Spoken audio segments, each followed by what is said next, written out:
News drives markets, and every day, Montel's experienced reporters are on top of the stories that shape European market developments. Can you afford to miss out? Go to montelnews.com for the latest price-driving stories and a free trial.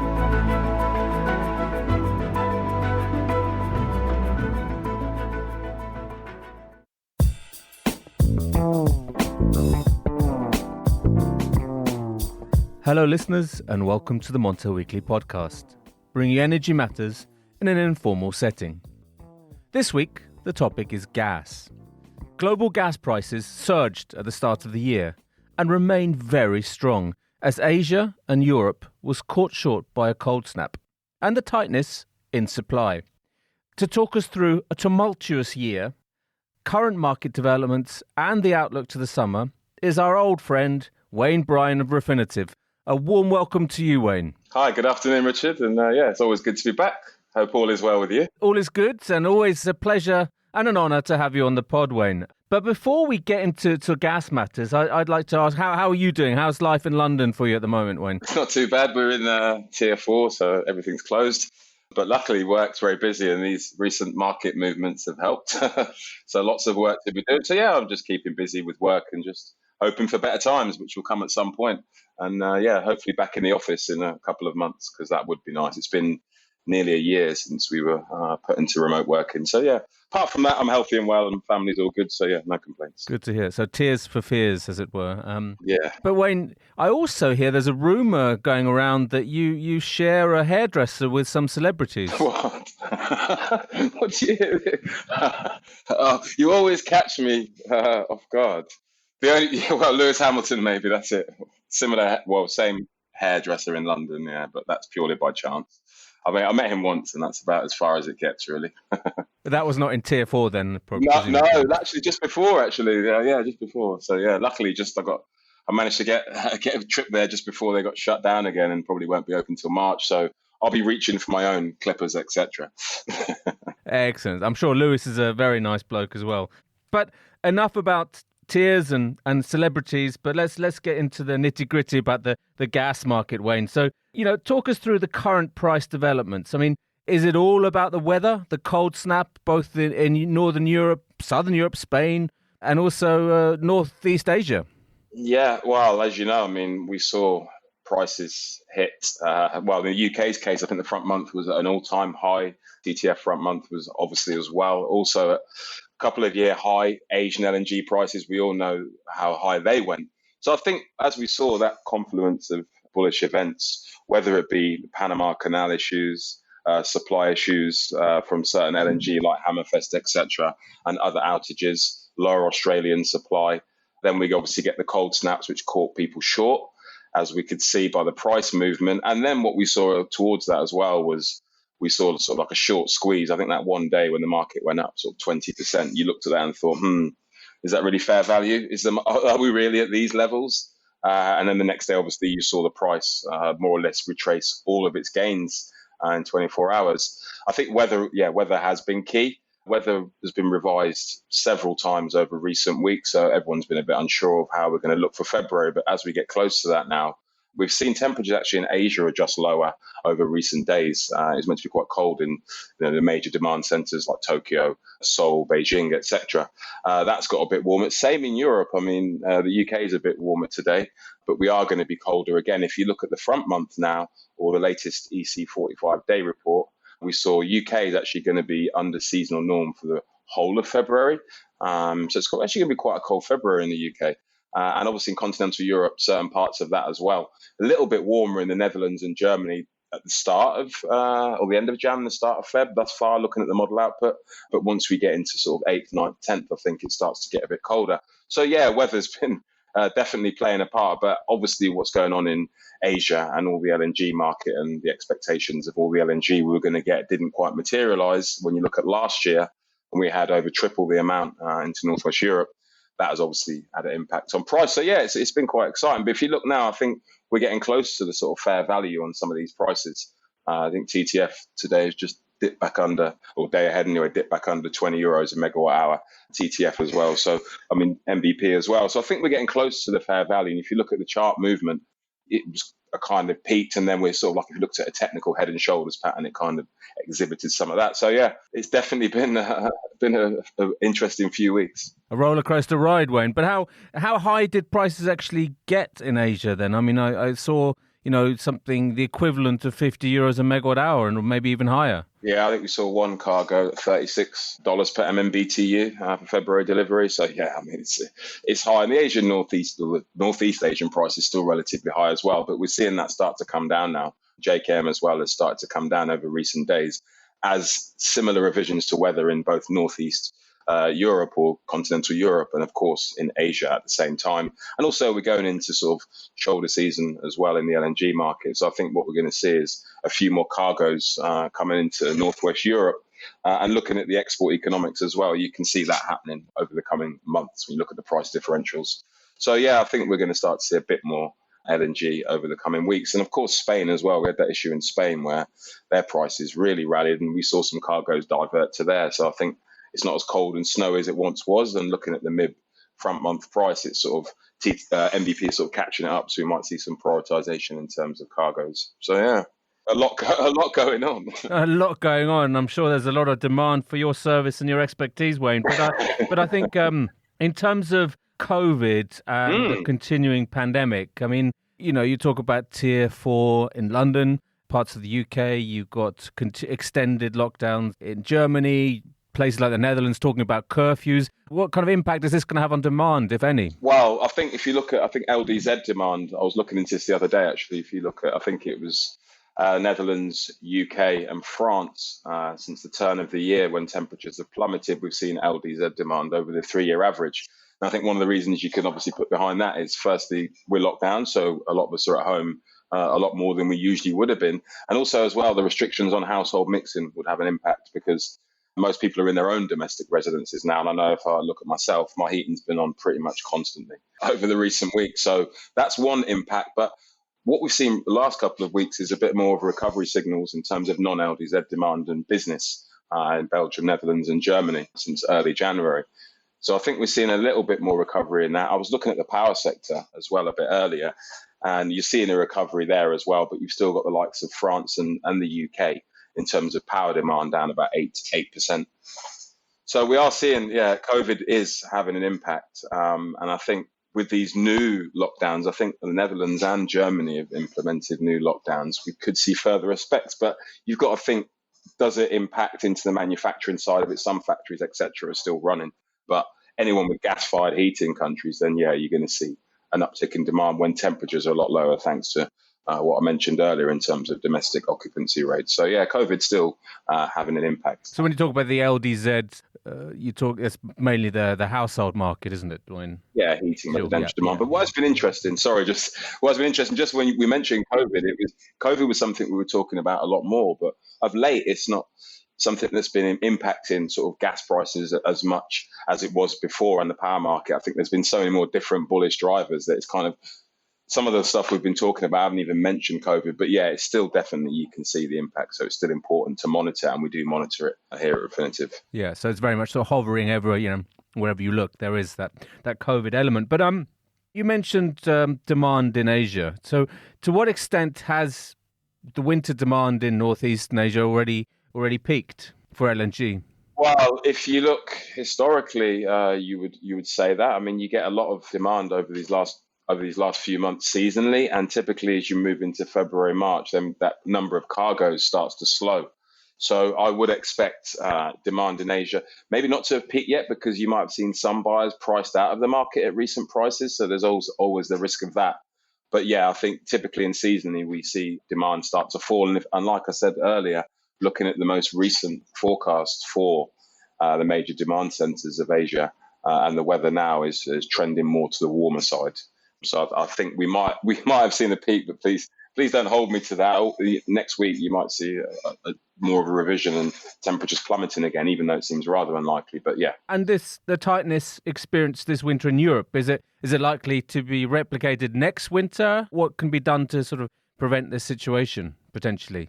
That's looking way into the future. When it's a good question, actually, because I think a lot of participants sort of complacent, kind of got caught a bit short.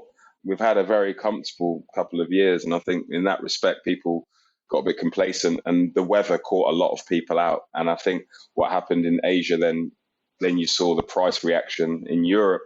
I think some lessons will have been learned for next year. And if you look at sort of the forward curve now, I don't think you'll see the same number of cancellations from US cargoes into Northwest Europe. When you do look at the economics of it at the moment, we're definitely still in the money. And I'm not sure we're going to see $2 MMBTU TTF price at $2 this summer. So I think, some lessons will have been learned. And if you look at the curve now, it kind of implies a bit of that. And also, we still got to be mindful of storage levels, which are really falling in Europe. And it's not going to be the same as last year. So, I think some lessons would have been learned from this because we haven't seen this before. So, people will be learning. We'll get onto storage in a minute, Wayne. But before we do, I just want to ask you about your expectations for LNG vessel arrivals into Europe. I mean, some data, Asian LNG, for example, shows maybe arrivals rising by nearly 50% compared to last week's forecast. I mean, how does this compare with your outlook? Do you think supply will be stronger over the coming weeks? Yes, we do, definitely. I think we forecast around 2 BCM for next month, which is obviously still significantly below the levels we observed last year. I think if you look last year for Feb 20, we had about 5 BCM. So it's a bit of a difference, but we are seeing a bit more than last month, which is good. So, I mean, the month before, where in December we saw, I think, 3 BCM, then the fall, to around 1.82 BCM in Jan. So hopefully in February we will see a bit more. And we see about 2 BCM of arrivals into Northwest Europe in February. We may see some more depending on the situation in Asia. But I think if you look at the next few months as a whole, I think the way the market has been going, I think I'm moving into the summer with US exports ramping up. They've got more production. We've seen record levels in terms of US production. I think we will start to see an uptick in deliveries, and it's definitely a downside factor in terms of, potential downside factor in price movement over the coming month. If the weather stays as it is, I think again, the weather's pretty key to how this develops. Absolutely. And this is 2 BCM over the whole of the month or by week? Month, over the whole of the month of February. Yeah, the whole of the month of February. Mm-hmm. Moving on to storage and summer prices, Wayne. We've seen, as you've mentioned, a lot of withdrawal. How unusual is the pace of withdrawals this winter? Very. Again, it's something the last few days we've been looking into. And if we looked at Northwest storage depletion in January, it was really high. I think, thus far in January, we're averaging around 5,400 gigawatt hours a day into Northwest European storages. That's nearly double what we observed last January. So that gives you an impression of how heavy the storage has been withdrawing. Again, thanks to the slowdown in LNG and the colder temperatures. And if we look at our forecast for the end of February, we would see it if current conditions remain at around 125 terawatts. Now, that is only, when you think about 23% of what the total capacity is. And also last year, we ended the winter, around 300 terawatt hours. It gives you an impression of how much has been drained. And another number to put against that is at the end of last February, storage levels were 344 terawatt hours. So, we're definitely seeing a high utilization of storage, thanks to the factors we've been talking about so far. So going into this winter, or coming out of this winter and going into this summer, we're still obviously not through the winter yet. There's still a couple of months to go. I think we're going to see record low levels of storage, which is then going to incentivize the need for more imports. The price will stay at a level that will make it competitive for more LNG arrivals into Northwest Europe, due to the fact we're going to have to fill this storage level back to the usual level. Exactly, Wayne. Could I pin you down to a number? What kind of percentage level, roughly, do you think we'll be at when we exit in winter? It's a tricky one because, I've said this to someone talking about this the last couple of days, is we're not out of the winter yet. I mean, it's January the 20th. January and February are typically the strongest consumption months. There's still a possibility of some sort of polar vortex occurring. It's not completely out of the woods yet. And that would really skew the forecast. But if we ended last year at 300 terawatt hours, we ended the winter. And again, I'm talking about Northwest European storages here. This year, 150 perhaps, maybe a bit lower. Yeah, maybe a bit lower than that. It just depends on what happens over the coming months. If we see more LNG, sorry. Yeah, no worries, Owen. Sorry. Do you expect more than restocking to occur over the summer? I mean, how much, do you expect to see the same levels as we saw last year? Well, no, it's going to have to be higher this year if we go into it with those levels of storages. However, we might see a few more tighter constraints this summer. I mean, last year maintenance was completely affected thanks to COVID. There was a lot of disruptions to that. So maybe this year we'll get a proper maintenance schedule. We might see more higher Russian imports, perhaps. So it depends, or lower imports. Sorry, it just depends on the dynamics of as we get. But when we get close to that period, as in the end of March, then I'll definitely be in a better position to give you a more solid answer. It's just at the moment there's quite a lot of uncertainty. There's still lots of LNG in the world. There's pipe gas as well. So, I mean, do you think we could see a return to these record high inventories at some point this year? That's a possibility. I mean, you mentioned, more LNG. There should be more LNG around this year, for sure. Well, Australia should start to come back. We've seen Prelude come back as well, and we've had obviously outages at Gorgon that can be resolved. Egypt will start to come back into it. We've seen them ship a cargo recently. Japanese nuclear situation as well. We know now they've got a few reactors back on. I think they're waiting approval for about 5 or 6 more. So a few of them start to come back online as well.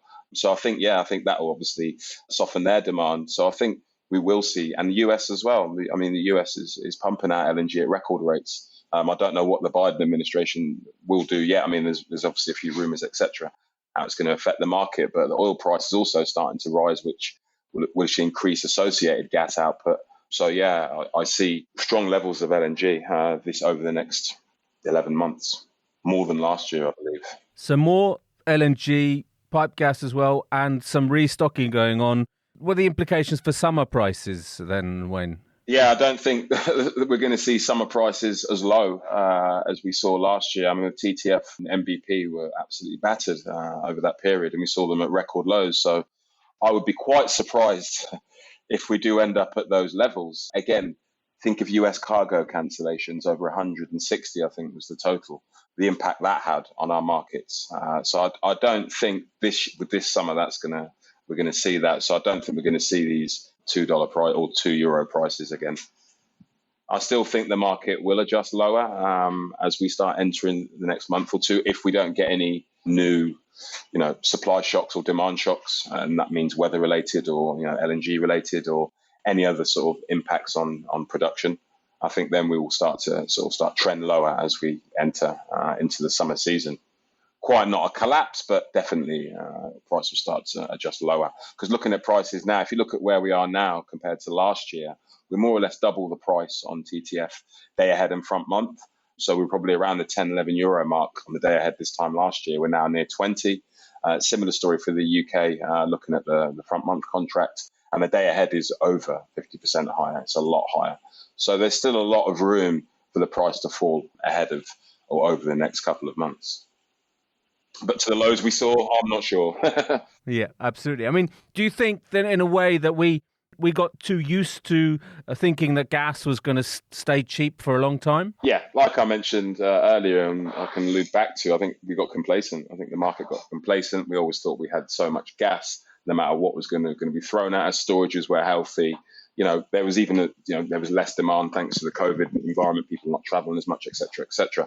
So, I think people definitely got a bit complacent and caught a bit short. But why do you think Asia got caught off guard this winter? Yeah, it's interesting because there was a lot of talk about storages being at really good levels for the winter, and they'd learnt their lessons and were restocking a lot earlier. However, obviously what we saw was we didn't expect to have the tightness in the market that we saw that was caused by this cocktail of events. I mean, I haven't mentioned shipping rates yet. I mean, we saw them, they were at $350,000 a day. Now, when you close the Panama Canal and then you've got to travel even further, you're adding days onto your journey.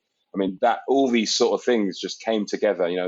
Japanese situation, power prices were, at ridiculous levels. All these situations just came together, and this is why people got caught short. I think no one would have envisaged that would happen this winter. So we might see people, like I mentioned earlier, adjusting to that and accordingly for the coming winter. So, I mean, gas was in the money for power generators last year.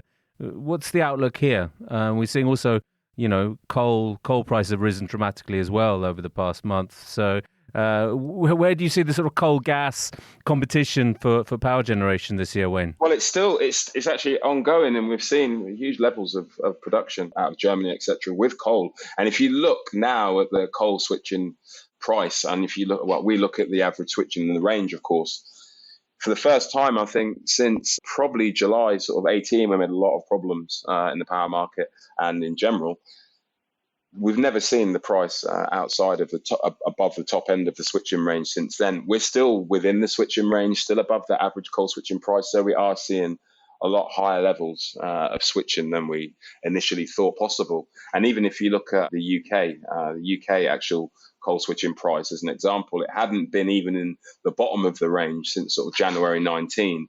And it now finds itself in the money again. And we've seen coal generation in the UK, which is a bit of a surprise over the recent last few weeks. You can really see it ramping up, and I'm not sure where it is in terms of today, but I imagine there's definitely some coal plant on the grid today as well. So I think if you look at the forward curves as well, it shows you that coal's in the money for relatively in the switching range for the rest of the year. When I look at the curves, but of course things will start to change. Gas prices will start to fall. Demand will start to fall, and the coal price, I think, will start to fall with that as well. And I think then we'll see gas return to where it was before. But yeah, we're definitely seeing an impact of that. It won't be like the last few years, and you've seen the coal market's it's been in a bad place price wise as well. And look where the prices are now. We were touching the $70 mark on the front year. So yeah, I think it's gonna still face some competition over the coming months for sure. It helps, not keep a lid, but it helps keep some sort of ceiling on gas prices when we see the prices start to get certain levels, and we see this gas to coal switching that we've observed over recent weeks. Absolutely. And if the weather gets cold again, as you sort of hinted at maybe in February, then that could also play a major role. But just finally, Wayne, I think what's really hit the news this week is the Biden presidency and the sanctions, a new round of sanctions on ships and Nord Stream 2. I mean, what's your view here? Will this ever get built or completed? I mean. And again, I remember speaking for you guys in Germany a couple of years ago, and we were talking about the same thing about will it be. I remember I said at the time I still think it will get completed, but there'll be a lot of hurdles. And here we are a couple of years later, and we're close to completion, obviously. But yeah, it's been interesting this week. I think the most interesting thing was when we saw from the headlines from the Gazprom that they issued in regards to the Eurobond prospectus. And there they actually the first time said that I think in exceptional circumstances, which may include political pressure, etc., the project may be suspended or discontinued. And I think that's the first time we've heard that from Gazprom. So that was quite telling. Sorry to butt in there, Wayne, but they actually said that last year as well. It was in the Eurobond prospectus last year. So, I think the Gazprom, they pointed us in the direction and said, no, it's been picked up by certain media outlets this week. But exactly it's what we said last year as well, under extraordinary circumstances. Yeah, but I also think it carries a bit more weight now due to the level of completion. Sure. and now the timescale, because we were thinking maybe H2 it comes online, but that's now looking severely doubtful. And of course, as you mentioned, they imposed sanctions yesterday on a ship involved, which again, it tells you that they're not letting go. I mean, maybe a change of administration might have had a slight change of tact, but no, it seems to think they're still going to continue with this. I think it's got a strange name as well, Countering Adversaries Through Sanctions Act or something like that. They're still going to continue down that path, which doesn't bode well for Gazprom, to be honest, and also for Germany. But I still think it will get built, but the sort of timeline on that now for me is extending for sure. So I don't think we will be seeing it over the coming months, but you don't know. But my heart sort of tells me that, I don't think we're going to see it anytime soon, with the way the US are still continuing to lay sanctions on this. And that was the pipeline ship, I think, as well, wasn't it? So, yeah. Yep. I mean, there's very sort of bipartisan support on this in the States. So, we shall see, maybe this time next year we'll be talking about the same thing again, when I'll be putting the same questions to you. Well, yeah, it seems to be a constant thing for the last couple of years, indeed. And every time we sort of keep kicking the can down the road. And I think this time we're kicking the can a lot further. Brilliant, Wayne. Always great to have you on the show. And, thanks again for your time and your views on the gas markets and we'll speak again soon. Anytime, and hopefully see you soon at some point. Absolutely. More to the point. Yeah. Thank you. Take care. Thanks, Wayne. Cheers. So, listeners, you can now follow the podcast on our own Twitter account, aptly named the Montel Weekly Podcast. Please direct message any suggestions, questions, or, let us know if you think you have a good idea for a guest on the show. You can also send us an email to podcast@montelnews.com.